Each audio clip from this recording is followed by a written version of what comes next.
Hi, everybody. My name is Anna Mokina from Morningstar, and very excited to welcome you to our talk about harnessing data at scale.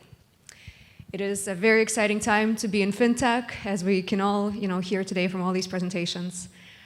We have the power of the cloud, machine learning, streaming data that enables us to do more personalized advice and services for our clients than we ever could before.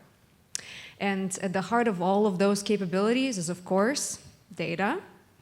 And the key, really, is to get that data into the hands of our analysts and our data scientists as quickly as possible.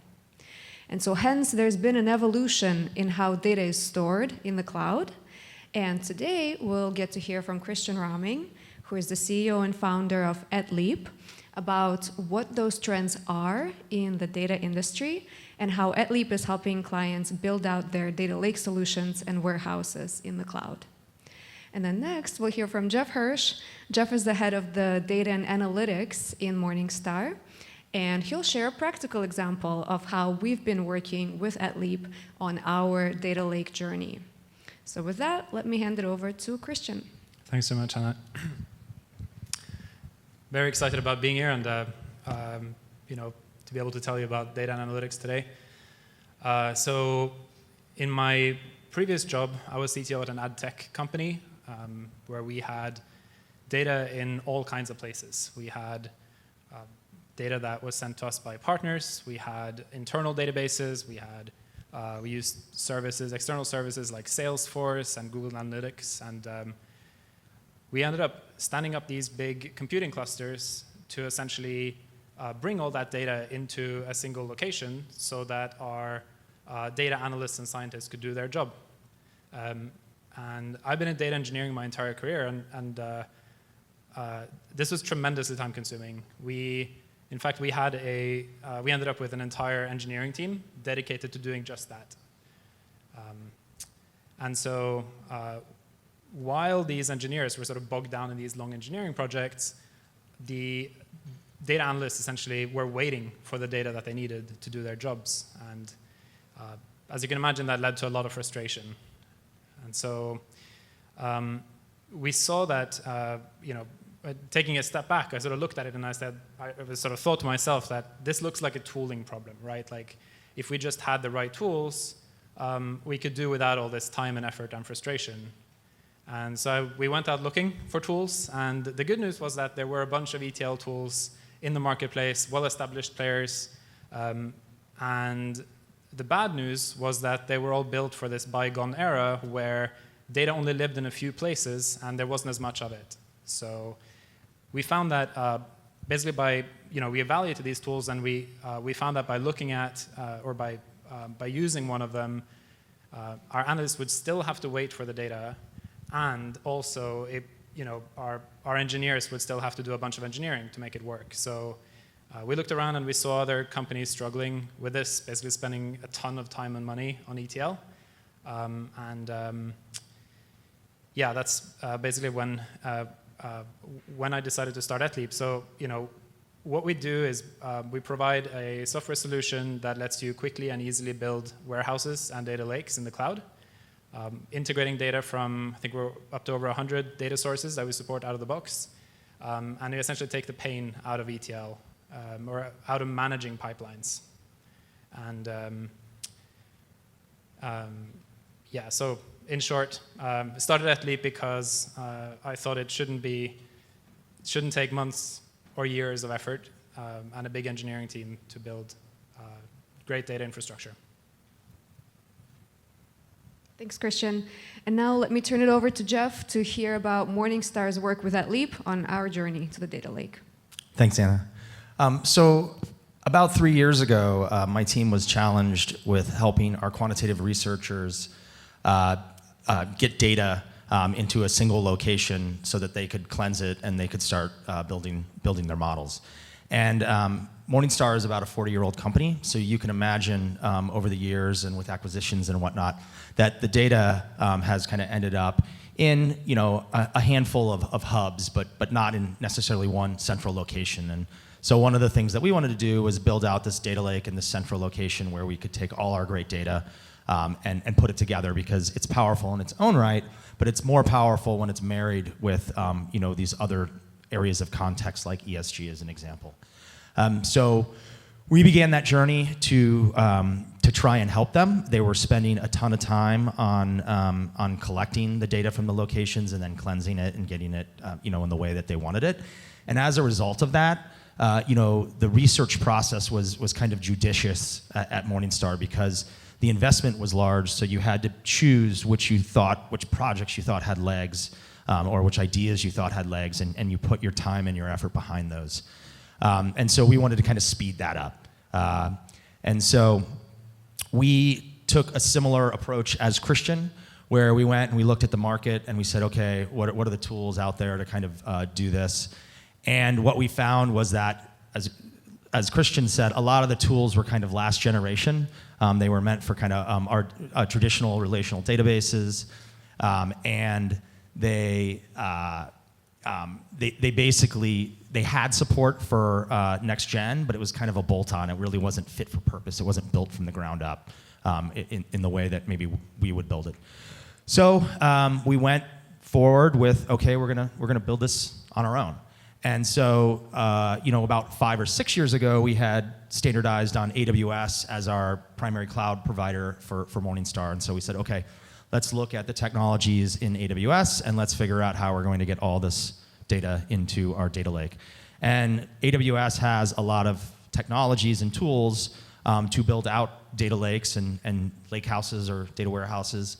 But they are tools and technologies. They're not necessarily an end-to-end solution. You use something called AWS Glue, which is code, and you kind of glue it all together to fit your purposes. So that's kind of the journey that then we began on. And we realized that there were some challenges with that.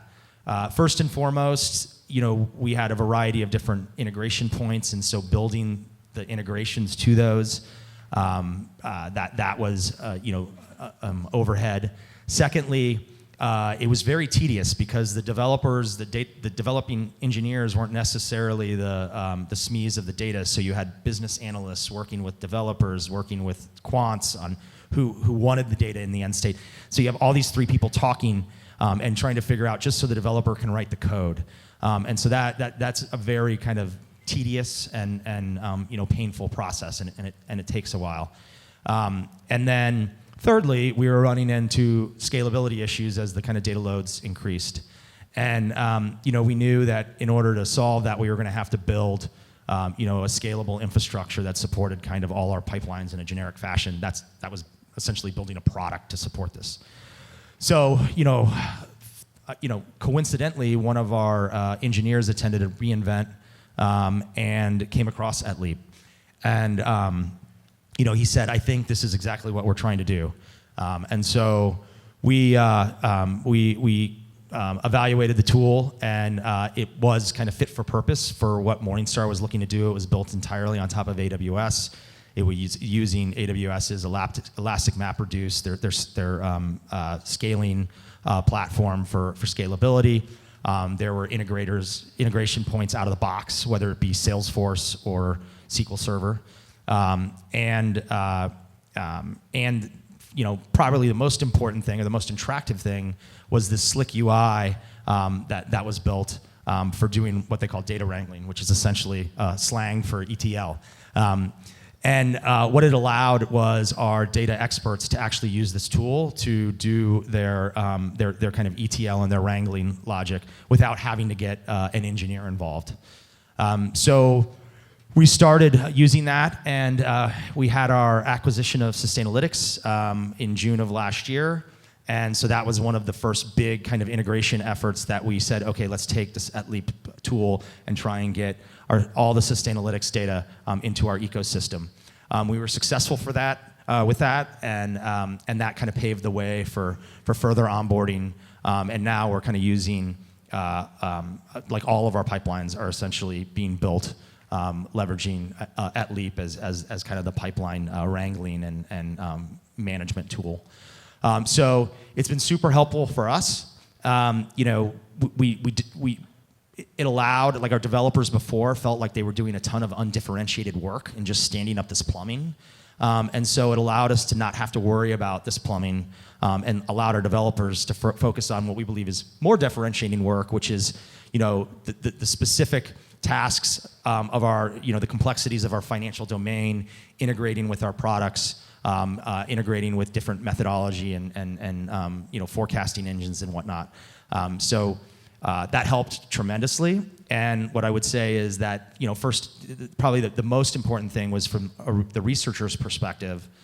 They were no longer impeded by, having to do all this data collection up front. So the innovation that we are starting to provide our quantitative researchers now, or the innovation possibilities that exist now as a result of having this in place are tremendous. So we're super excited to see kind of how the next couple years play out, and how we're going to be able to kind of bring our research and analysis to market in a quicker fashion than we have historically. So it's great.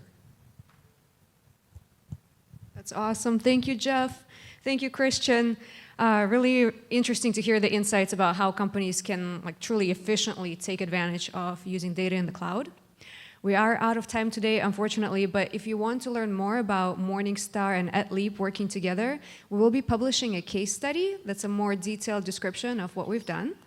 Also, definitely visit the Etleap booth in the expo hall. We're open again tomorrow, 7 to noon. So stop by, tell Etleap about what you're building, and we'll work together to find your solution. If you're interested in Morningstar's journey on data and analytics, I really recommend checking out the Direct Notebooks presentation from yesterday. It is about our new capability, the Analytics Lab, which enables us to put all of this data into action using Jupyter Notebooks, Python for really flexible analytics. And last but not least, I hope to see you all at the patio party at the Morningstar office just a little bit later today at 6, where we can chat more and just celebrate together being here at the Morningstar Investment Conference. Thank you so much. Thanks.